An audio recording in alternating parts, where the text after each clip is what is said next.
Bonjour, bonjour à tous. J'espère que vous allez bien, j'espère que vous avez passé un bon week-end, j'espère que vous avez pu en profiter. Alors je vous demande juste un petit instant pour que je puisse partager ce live dans le groupe du Café des Entrepreneurs. Euh, hop.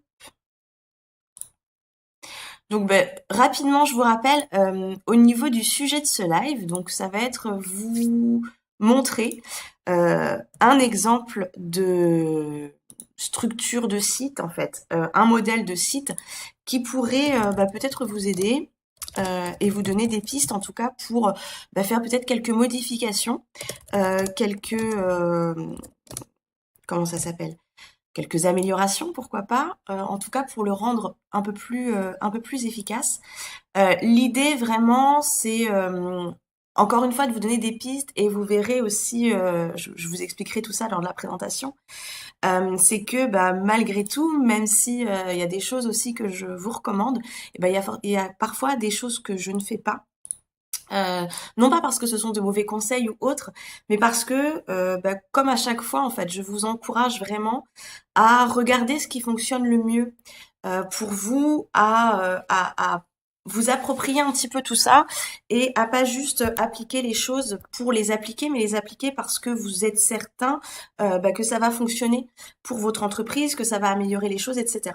Vous verrez que parfois, c'est pas forcément le cas parce que les choses ne sont pas optimisées comme il faut, etc.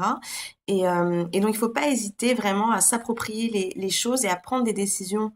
Je me répète un peu, mais prendre des décisions non pas basées uniquement sur des conseils qu'on peut vous donner, mais aussi sur de l'expérimentation, sur les résultats que vous pouvez obtenir, sur la façon dont vous vous organisez, sur la façon dont réagissent les internautes, etc., etc.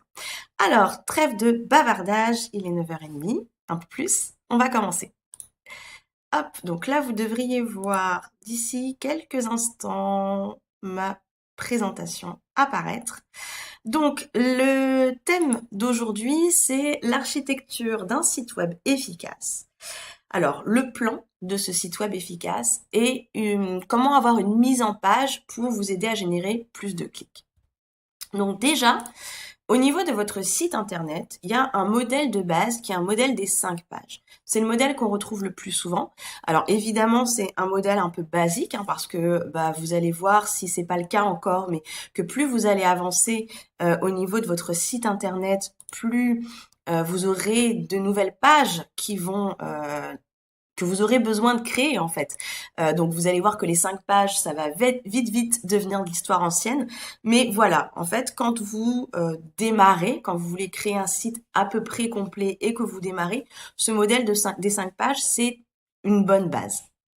Donc, les fameuses 5 pages, quelles sont-elles? Il y a votre page d'accueil, bien sûr, la page à propos, dans laquelle vous vous présentez, une page d'inscription, donc bien souvent, quand on démarre, ça va être la page d'inscription à la newsletter, une page de service, une page de présentation de vos offres, et la page contact. Donc là, rien de bien nouveau, sous le soleil, on a nos fameuses 5 pages, et je vais vous montrer un petit peu avec un schéma, comment est-ce que ça peut se goupiller et comment est-ce qu'on peut faire le lien entre tout ça. Si jamais vous avez des questions, n'hésitez pas à me les envoyer en commentaire et j'y répondrai au fur et à mesure. Je reviendrai faire je jetterai un petit coup d'œil pour y répondre. Alors, donc voilà à peu près le schéma. Donc vous voyez qu'avec mon bleu-vert là, on retrouve les fameuses 5 pages dont je vous ai parlé à l'instant. Il y a également des pages qui ne seront pas affichées directement, des pages secondaires qui ne sont pas obligatoires, même si parfois elles sont fortement recommandées. Donc là, vous voyez que vous avez donc une page d'accueil, la page à propos, la page de service. La page de service, si vous en avez l'utilité, si ça correspond à votre modèle d'entreprise, vous pouvez avoir ensuite des pages, des sous-pages, entre guillemets, qui vont présenter vos 3 offres ou vos 2 offres ou peu importe. Donc, la page de vente de l'offre A, de l'offre B, de l'offre C.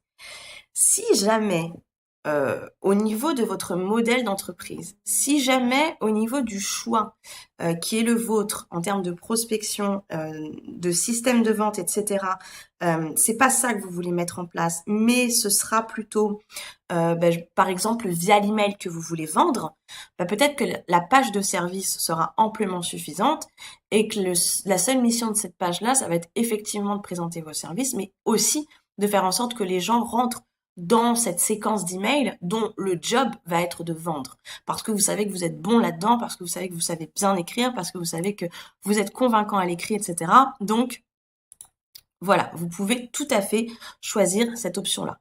De la même manière, si au contraire vous performez quand vous avez quelqu'un au téléphone, si vous savez que votre offre, que vos prospects ont besoin de toute façon d'avoir un contact avec vous, d'être rassurés, peut-être que vous n'avez pas besoin de déployer tout de suite ces pages de service, ces 3 pages de service dans l'exemple qu'on a là, mais simplement de mettre en avant ces sessions d'appel découverte, par exemple.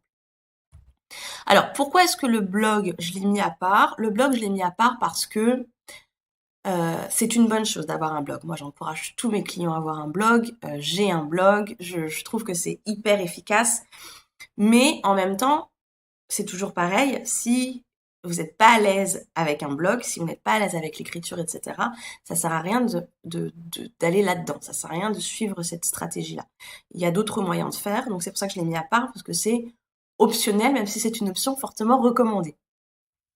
Donc, l'idée au niveau de cette page d'accueil, ça va être de renvoyer vers les autres pages de votre site, ou en tout cas les pages clés de votre site. Donc là, dans l'exemple, c'est la page à propos, la page de service, mais ça peut être autre chose. C'est aussi de mettre en avant la page d'inscription pour que les personnes arrivent à une série d'emails.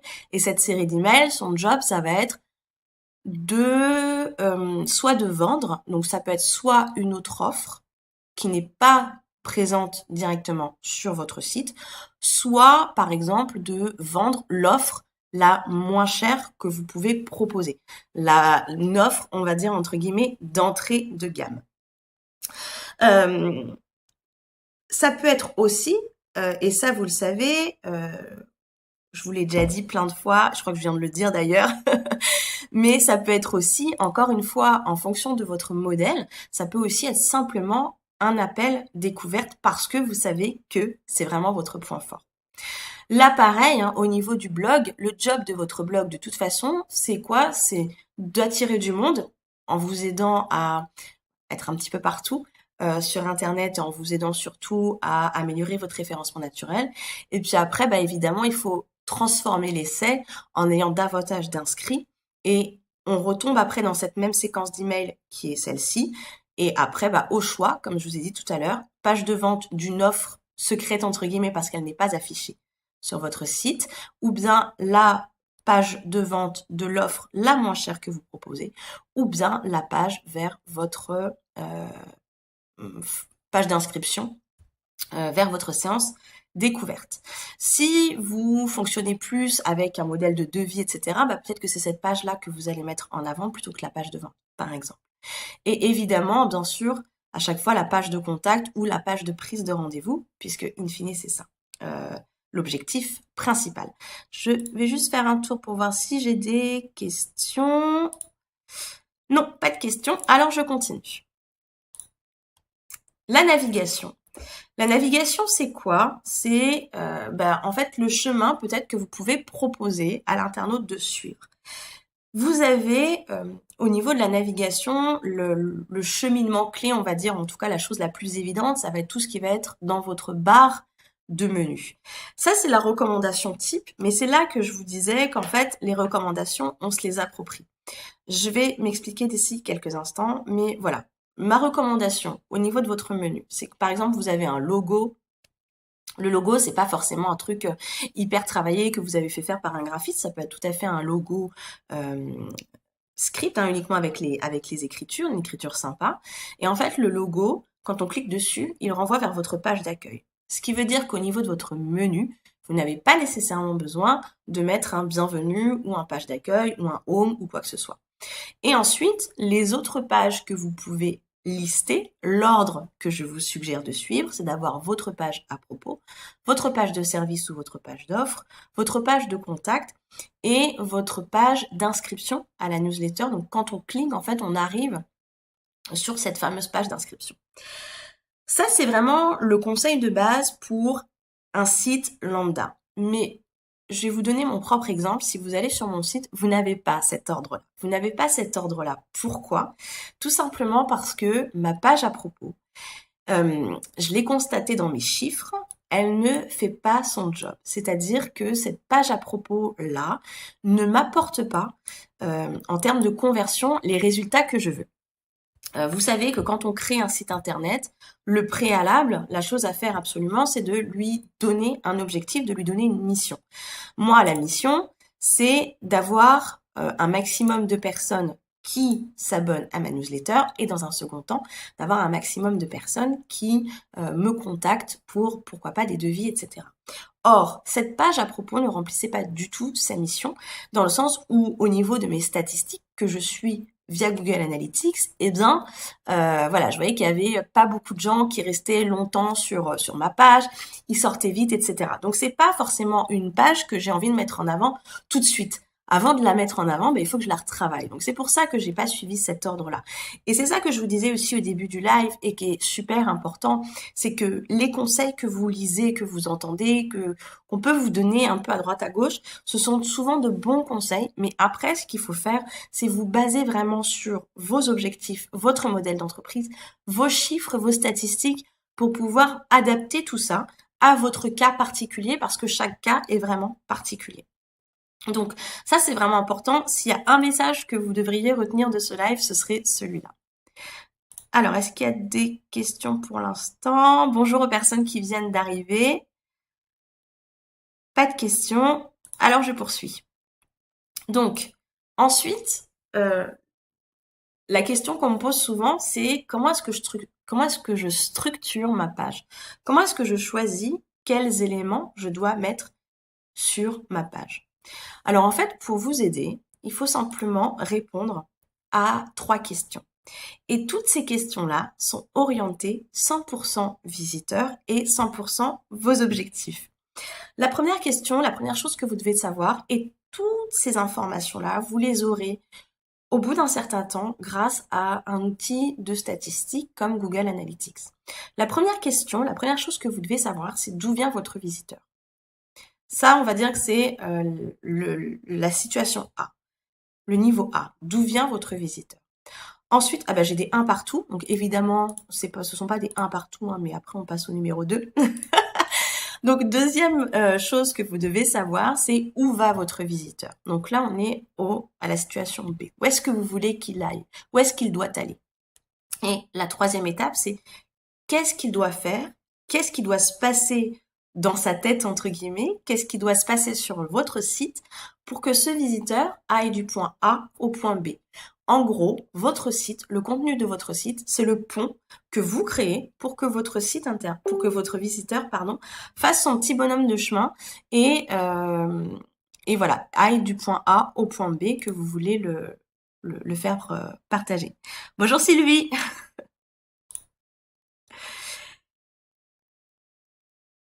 Bonjour Anne-Sophie, merci. À bientôt dans le replay alors. Si vous avez des questions, il ne faudra pas hésiter après à me les poser. Donc voilà, ça c'est ce fameux point A, point B, c'est quand vous construisez, quand vous structurez votre page, il faut penser à ça. Moi j'aime bien avoir en fait, faire un parallèle entre la création de votre site internet et entre un chemin que vous voulez que votre internaute suive, entre une expérience aussi que vous voulez qu'il vive. Tout ça, ce sont des mots, je pense, importants qui peuvent peut-être vous aider à voir un peu de quelle manière vous pouvez construire votre site internet. Donc, comment répondre qu'est-ce que j'entends par d'où vient votre visiteur? Donc, il y a effectivement d'où vient votre visiteur à la fois mentalement, entre guillemets, c'est-à-dire quel est son état d'esprit au moment où il arrive sur votre site, et puis physiquement, ça c'est plus simple, on va dire, c'est même très très simple, puisque c'est simplement Google, par exemple, Analytics qui va vous donner l'info, c'est quel est le site via lequel il est arrivé sur votre site à vous. Est-ce que c'est un article que vous avez partagé sur Facebook? Est-ce que c'est un mot-clé qu'il a tapé dans un moteur de recherche, etc. Donc ça, c'est une réponse simple à laquelle vous pouvez répondre. Au niveau de l'état d'esprit, ça c'est quelque chose d'un peu plus compliqué parce que c'est quelque chose d'un peu plus fin, mais et j'en reviens encore à ça, je vous en avais pas parlé dans ce live, contrairement à tous les autres ou à toutes les vidéos, mais il fallait bien que je le place à un moment donné. Et c'est là vraiment que vient comment ça s'appelle? Tout l'intérêt de bien connaître votre client idéal, votre cible. C'est parce que c'est grâce à ça, en fait, que vous allez aussi pouvoir connaître, c'est un grand mot, mais en tout cas avoir une idée un petit peu plus précise de l'état d'esprit dans lequel il se trouve quand il est à la recherche d'informations que vous pouvez délivrer via votre site internet. Et ce qui nous intéresse vraiment, c'est pas forcément de connaître sa vie ou de savoir son état d'esprit de manière un peu personnelle, mais c'est au moins de savoir à quel niveau il se situe par rapport à la problématique qu'il vit. Vous savez que, bien sûr, enfin, on vous dit qu'il faut, voilà, au niveau de votre positionnement, etc., vous avez votre client idéal et puis vous avez la problématique clé que vous devez aider à traiter, à résoudre, etc. Et votre cible, votre client idéal, où est-ce qu'il en est par rapport à cette problématique? Déjà, est-ce qu'il a conscience d'avoir un problème entre guillemets? Parce que il peut y avoir des personnes qui ont des difficultés, qui ont conscience qu'elles ont des difficultés, mais qui n'ont pas forcément mis le doigt sur cette difficulté. Ils n'ont pas forcément donné un nom. Dans l'état encore précédent, il y en a qui n'ont pas conscience non plus d'avoir des difficultés, mais là c'est vraiment trop difficile, je pense, de les convertir. Donc là, l'idée, c'est voilà, les personnes vivent quelque chose qui les bloque, qui les gêne. Elles ont conscience d'avoir une difficulté, mais elles n'ont pas forcément trouvé le nom de cette difficulté. Et voilà, elles sont à la recherche de quelque chose, d'une solution, pourquoi pas, mais c'est pas encore très précis parce que c'est encore flou dans leur tête. Et puis le deuxième niveau, c'est que là, elles sont pleinement conscientes, ces personnes-là, de la difficulté qu'elles rencontrent. Elles ont réussi à mettre le doigt dessus et elles recherchent activement des solutions. Mais elle ne connaît pas encore votre solution. Donc pour l'instant, elle va un peu, elle lance, on va dire, une espèce de filet en tapant des questions dans un moteur de recherche et puis potentiellement si tout est ok au niveau de votre site, qu'il y a les bonnes optimisations pour les référencements naturels, etc., normalement il devrait y avoir un de vos articles ou même une de vos pages qui devrait ressortir et l'internaute devrait cliquer. Et puis le troisième niveau, ça va être une personne qui là vous connaît. Elle a une connaissance des produits, des offres que vous proposez et elle considère votre offre comme une solution potentielle.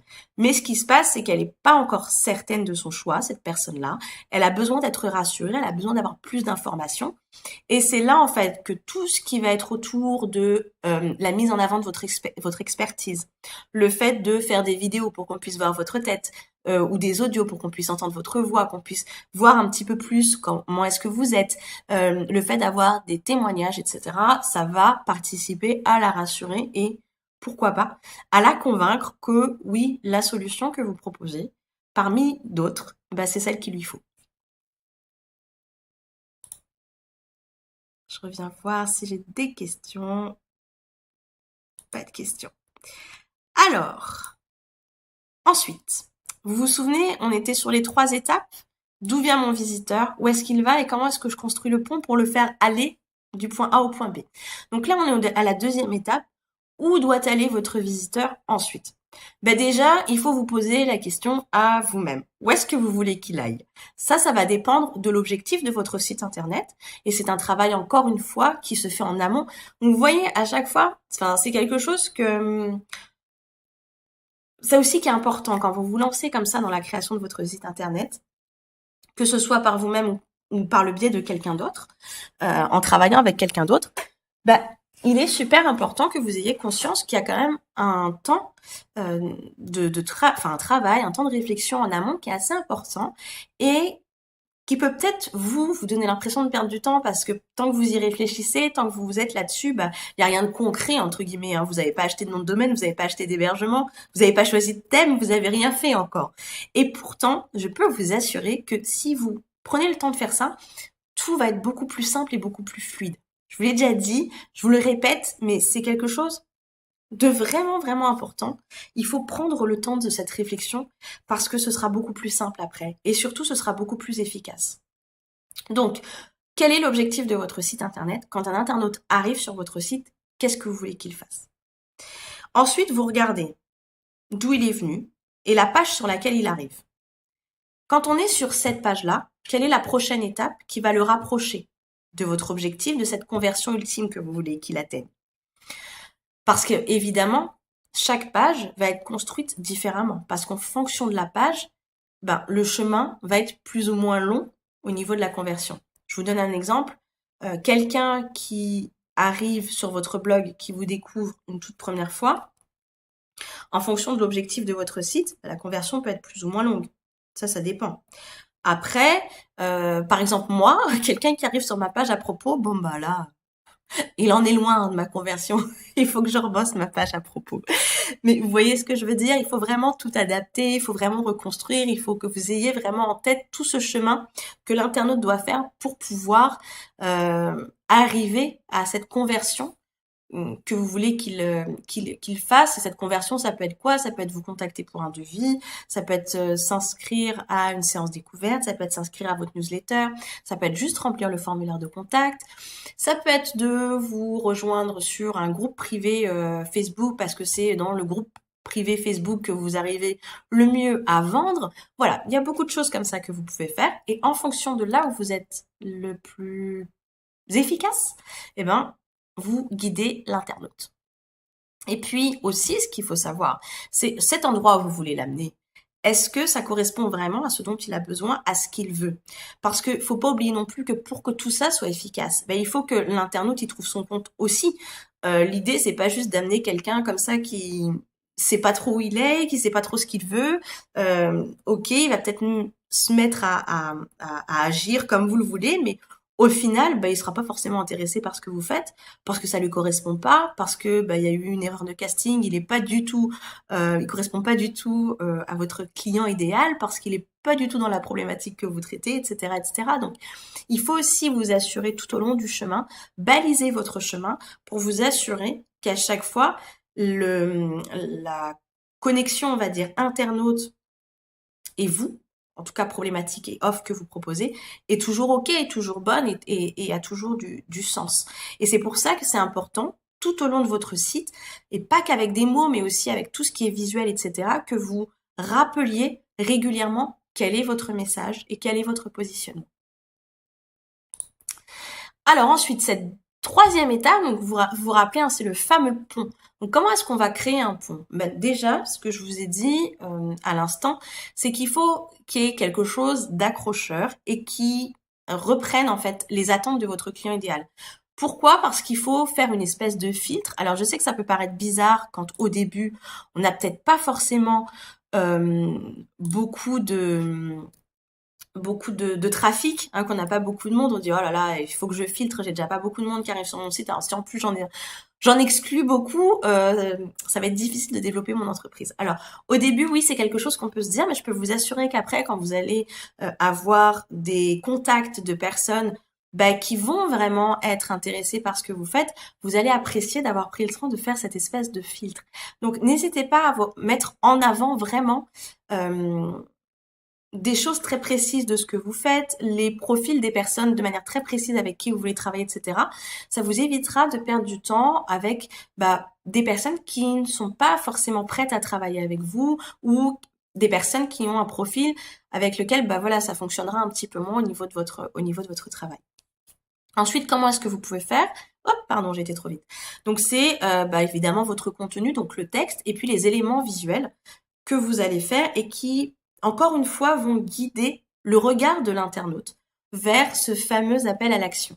Des preuves de votre crédibilité, c'est ce qu'on disait aussi tout à l'heure, hein, pour encore une fois inciter l'internaute à passer à l'action. Ça va être quoi? Ça va être des témoignages, ça va être des exemples de réussite, voilà, des choses de ce genre. Et puis évidemment le fameux appel à l'action. J'ai mis si possible parce que c'est vrai que dans quelques cas de figure, on peut avoir 2 appels à l'action. Néanmoins, un appel à l'action par page, c'est la règle. Et si vous pouvez le répéter 2 à 4 fois dans votre page, c'est bien. Alors attention, hein, ne me j'allais dire surmettez pas, mais voilà, ne remplissez pas votre page d'appel à l'action. Il faut que ce soit quand même équilibré par rapport à votre contenu. Alors, avant de passer à l'étape suivante, je reviens pour voir si j'ai des questions. Bonjour Hélène. Alors, Sylvie, tu me demandes comment trouver l'équilibre entre ce temps de réflexion et l'évolution de l'entreprise. Plusieurs versions de mon site tellement vite que mes idées sont obsolètes avant d'avoir concrétisé dans WordPress. Alors après, je ne sais pas quelles sont exactement ces idées, mais je pense qu'il y a quand même quelque chose de bas. Il y a une base qui reste. C'est-à-dire que ce temps de réflexion-là, c'est un temps de réflexion pour votre entreprise de manière générale. C'est pas forcément un temps de réflexion au niveau de pas que votre offre. Mais après, peut-être que je me trompe. Mais je parle pas de version en termes de mise en page ou en termes d'esthétisme ou autre. Si tu veux, cette réflexion-là, c'est vraiment pour les fondations de ton entreprise. Les fondations de ton entreprise, ça va être quoi? Ça va être ton client. Normalement, une fois que tu es OK avec ça, tu devrais pas changer de client trop vite. Attendez, je vais juste me mettre, voilà, ce sera plus sympa. Dans ma tête. Donc voilà, tu ne devrais pas changer de client non plus tous les 6 mois, ou alors c'est qu'au niveau de ta réflexion, tu n'es peut-être pas allé jusqu'au bout, il y a peut-être des modifications à faire. En termes de couleur aussi, hein, la couleur, ça se fait d'après ton client idéal, d'après ton positionnement, etc. Donc là aussi, normalement, ça devrait être quand même assez stable. Sinon, c'est peut-être qu'il y a quelque chose au niveau des fondations de l'entreprise qui sont pas forcément claires, peut-être.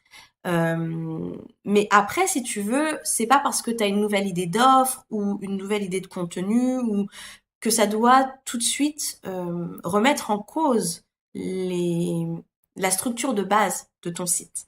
Donc voilà, je sais pas si, n'hésite pas à me préciser les choses dans le. Ah bah normalement, ça devrait pas du coup bouger tant que ça. Alors après, je sais pas à quel niveau est-ce que ça bouge, à quel est-ce que tu as envie de bouger ton site à ce point-là. Si c'est au niveau de l'offre, bah voilà, c'est juste après une page d'offres à rajouter en fonction des offres que tu veux mettre en place. Mais voilà. Alors, Anne-Sophie, eh ben de rien. Comment équilibrer entre la phase qu'attend le client et les valeurs que je veux transmettre? En fait, il n'y a pas tant d'équilibre. Ah ben de rien, c'est lui. En fait, il n'y a pas, j'ai envie de dire qu'il n'y a pas tant d'équilibre que ça. Le message, en fait, comment dire? Le job du site, c'est d'attirer des personnes, on va dire, qui sont déjà en phase avec ces valeurs, avec ce message. Donc, on n'a pas trop à adapter ça aux attentes du client, en fait, quand on y pense. Puisque l'idée, c'est pas d'essayer de plaire à un certain type de population, une certaine catégorie ou autre, justement. On fait les choses inverses puisqu'on est en train de mettre en place un outil et un marketing de contenu dont l'objectif est d'attirer des personnes qui sont en phase, qui sont en connexion en fait avec ce message et ces valeurs. S'il ne connaît pas le produit, là c'est autre chose. Là c'est au niveau du marketing du contenu, par exemple au niveau des articles de blog, faire un lien régulièrement avec l'offre, avec le produit, faire un parallèle entre une expérience qu'un client a vécue et l'intégrer ça. Ok. Alors, dans ces cas-là, il y a une phase éducative, entre guillemets, qui est à mettre, et ça va se faire par la production de contenu. Et comme je te disais, en fait, c'est faire le lien régulièrement, dès que tu peux, entre ce contenu gratuit.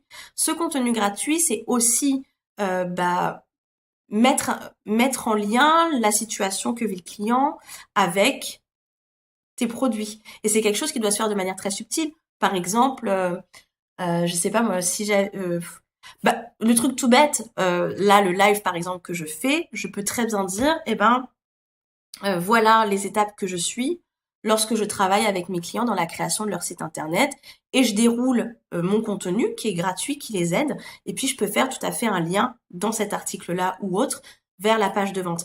Mais en fait, c'est tout ce contenu éducatif qu'il va falloir que tu travailles et que tu crées de plus en plus justement pour pouvoir, j'allais dire endoctriner, mais éduquer la personne. Ok, bon bah c'est top. Alors, je crois qu'il n'y a pas d'autres questions. Je reviens à ma presse. Hop, on continue. Alors, la mise en page. La mise en page, c'est structurer un petit peu tout ça.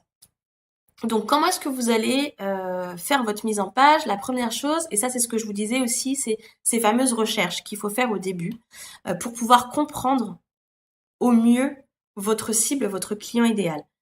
Donc, à quel niveau est-ce qu'il se situe? Sur quelle page est-ce qu'il est le plus susceptible d'atterrir? Souvent, c'est la page d'accueil où vous avez vos articles de blog. Mais ça, c'est des choses aussi qui vont s'affiner au fur et à mesure. Donc, c'est pour ça que régulièrement, je vous invite à faire une espèce de bilan et de regarder un peu vos statistiques pour voir où est-ce que ça en est. Parce que, évidemment, ce qui est vrai il y a 6 mois ne sera peut-être plus vrai aujourd'hui. Donc, il faut se mettre à jour régulièrement. Votre contenu, l'objectif de votre contenu, c'est un peu comme une espèce de barque qui est chargée d'amener votre internaute, de le faire voyager à travers différents points, différents ports. Et le port final, ça va être cette fameuse conversion, donc cette prise de contact avec vous et ce passage à l'action. Donc, votre contenu doit être créé pour ça. Et votre page, alors ça c'est hyper important parce que c'est une erreur que je vois beaucoup. Votre page, le contenu de votre page, il faut que vous le créiez avant. Et c'est le design qui doit mettre en avant le contenu de votre page et pas l'inverse. L'erreur très très courante qu'on peut voir, c'est que les entrepreneurs cherchent à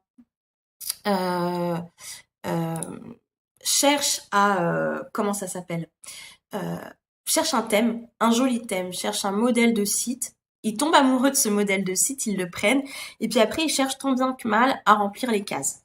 Parce que là, dans ce modèle-là, on a mis une belle image, donc ils cherchent une image, mais en réalité, vu le contenu qu'il y a, vu le contenu qui est en place, ça n'a pas de sens de mettre une image à cet endroit-là. Et puis après, ils essayent de mettre un gros titre, et puis un morceau de paragraphe, un paragraphe de texte qui est mis en avant, mais ce texte-là, il a pas beaucoup d'impact, il n'est pas très efficace. Donc pourquoi le mettre en avant? Tout ça parce que on a pris en fait le problème par le mauvais bout, on va dire. Et du coup, on a commencé à l'envers, c'est-à-dire qu'on a commencé à chercher un beau design, à chercher quelque chose de joli visuellement au lieu de travailler sur le contenu. Gardez bien en tête que le design doit être au service de votre contenu et pas l'inverse, c'est hyper important. 2 astuces, alors là c'est juste, voilà, pour vous aider à avoir une mise en page un peu efficace et qui fait aussi très un peu plus pro. Donc déjà, c'est hiérarchiser votre contenu, ça c'est important. Tout votre contenu n'a pas le même niveau d'importance parce qu'il y a des phrases, il y a des formules qui sont là vraiment au service de votre marque, au service de votre message, qui auront beaucoup plus de résonance auprès de votre cible. Donc ça, c'est tout ce contenu-là, c'est quelque chose que vous devez mettre en avant. Et puis, il faut pas avoir peur de l'espace, il faut pas avoir peur du vide, faut pas avoir peur de laisser respirer votre texte. C'est hyper important. Je vous détaille ça dans quelques instants. Donc, la hiérarchie, comme je vous disais, c'est d'organiser les éléments de votre page en fonction de l'importance de ces éléments. Vous savez, le regard qu'on pose quand on arrive sur une page web, c'est un regard un peu en Z. Et du coup, l'idée, c'est de chercher à influencer un petit peu ce que va voir l'internaute. Ne placez pas votre contenu comme ça, au petit bonheur la chance, il faut qu'il y ait une intention derrière. Vous savez qu'il va commencer à regarder à tel endroit, en général, que son regard peut-être va être attiré par quelque chose. Donc à cet endroit-là, mettez quelque chose de très fort, de très puissant en termes de contenu. C'est important.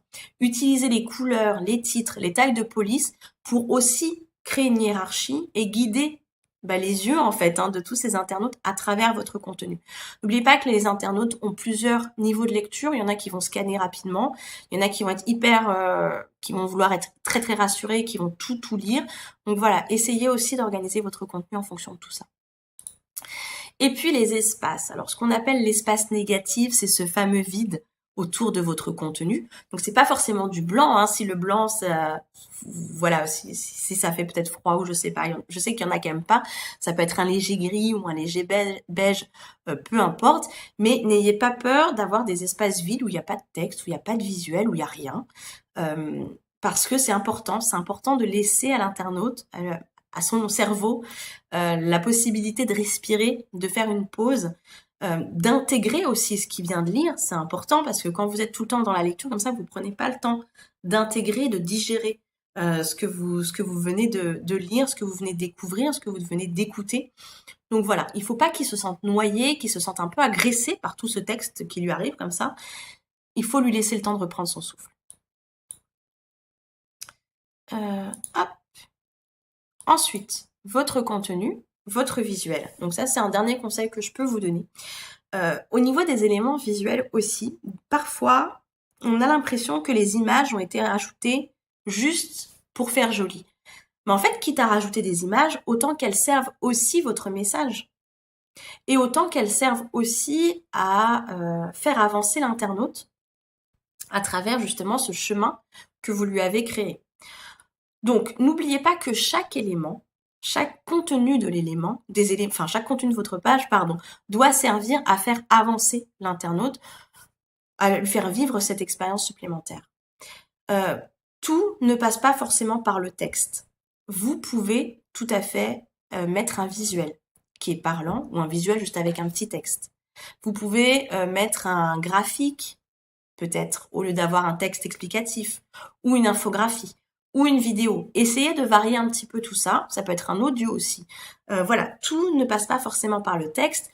En plus, il y a des personnes effectivement qui sont très texte, mais il y en a d'autres qui vont être hyper visuels, d'autres qui vont être plus... qui vont préférer tout ce qui va être vidéo, audio. Donc voilà, essayez aussi de varier un petit peu les contenus pour pouvoir toucher, alors là je vais dire un maximum de personnes, mais en tout cas un maximum de profils au sein de votre cible. Et puis n'oubliez pas aussi, comme je vous l'ai dit tout à l'heure, qu'il y a des personnes comme ça qui vont, on va dire, droit au but. Ils scannent les images, ils ne lisent que les titres, les sous-titres, que les textes ou les blocs de texte qui sont mis très en avant. Donc voilà, construisez aussi votre page en pensant à eux. Alors, je reviens rapido voir si j'ai une question. Et sur le site, je ne mets pas ce contenu. Alors en fait, sur les pages du site, pour moi, les pages du site n'ont pas vocation à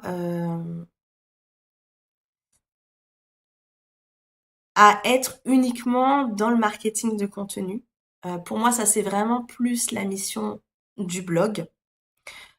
Dans une page de vente, en fait, par exemple, puisqu'on peut penser à ça par rapport aux offres, je vais prendre un exemple tout bête. Alors, je sais, c'est peut-être pas forcément ton domaine ou quoi que ce soit, mais je sais, j'ai des clientes, voilà, qui proposent du Reiki et qui, bien souvent, parce que elles ont peur, en fait, que cette pratique-là ne soit pas bien connue, qu'on la comprenne pas ou qu'elle ait mauvaise presse, et bien, dans leur page de vente, elles me mettent une espèce de c'est pas ça, mais une espèce d'extrait Wikipédia du Reiki. À mon sens, c'est pas là qu'il faut faire ce travail-là d'éducation. Ce travail-là, ça doit se faire à travers effectivement tout le contenu gratuit que tu peux proposer, les articles de blog, les vidéos, les posts Facebook, etc., etc. Donc voilà.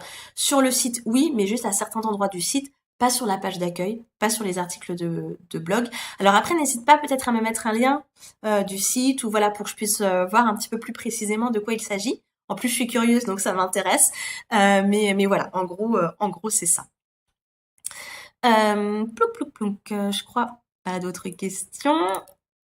Alors. Donc, petite récap rapide. Donc, quand vous commencez, le modèle de base, on va dire, avec le minimum de pages qu'il vous faut, ça va être le modèle des 5 pages. N'oubliez pas qu'il est important de commencer à faire des recherches sur votre client idéal, sur vous, d'être très au clair sur les fondations de votre entreprise, votre positionnement, etc. Faites des recherches aussi sur le vocabulaire qu'utilise votre client idéal. Commencez à rédiger votre texte. Ensuite, ce texte-là, vous allez l'intégrer à votre site en le mettant en valeur. Donc, regardez un peu de quelle façon vous allez articuler votre contenu. Peut-être qu'à ce moment-là, vous allez faire aussi des coupes au niveau de votre contenu parce que vous allez voir que ça va être trop lourd ou autre. Et puis, n'oubliez pas de faire des coupures dans votre texte, de l'aérer, c'est important. De couper aussi avec du visuel pour pouvoir répondre un peu à tous les modes de fonctionnement que l'internaute peut avoir. Donc voilà, j'ai fini pour ce live. Je voulais juste encore prendre 5 minutes de votre temps. Après, je répondrai à vos questions s'il y en a. Pour vous dire que ce jeudi, je vous propose un webinaire. Donc là, ça va être pour la création de votre site. Alors évidemment, on n'aura pas le temps de tout voir sur la création d'un site, hein, et notamment peut-être les phases un peu trop techniques comme les hébergements, etc. Même si je vous donnerai quelques indications, mais comment faire précisément, ça je pourrais pas vous le montrer. En revanche, on verra comment est-ce qu'on peut commencer à créer son contenu. Les choix qu'on doit faire par rapport à tel ou tel hébergeur, etc., etc. Donc ça, ce sont des choses qu'on verra ensemble. Et puis, je vous parlerai aussi, pour ceux qui resteront jusqu'au bout et que ça intéresse, de l'offre que je lance très bientôt et qui est tout à fait en rapport, en tout cas, je l'espère, avec la création de site internet. Voilà. Alors, maintenant, hop, je reviens face caméra. Et si vous avez des questions, je reste avec vous quelques instants. Donc, n'hésitez pas. En tout cas, je commence déjà par remercier ceux qui m'ont posé quelques questions, ceux qui ont mis des petits cœurs, j'ai vu passer aussi. Merci beaucoup. J'espère que ça vous a intéressé. Si vous avez des questions, n'hésitez pas. Merci Sylvie, belle journée à toi aussi. À bientôt.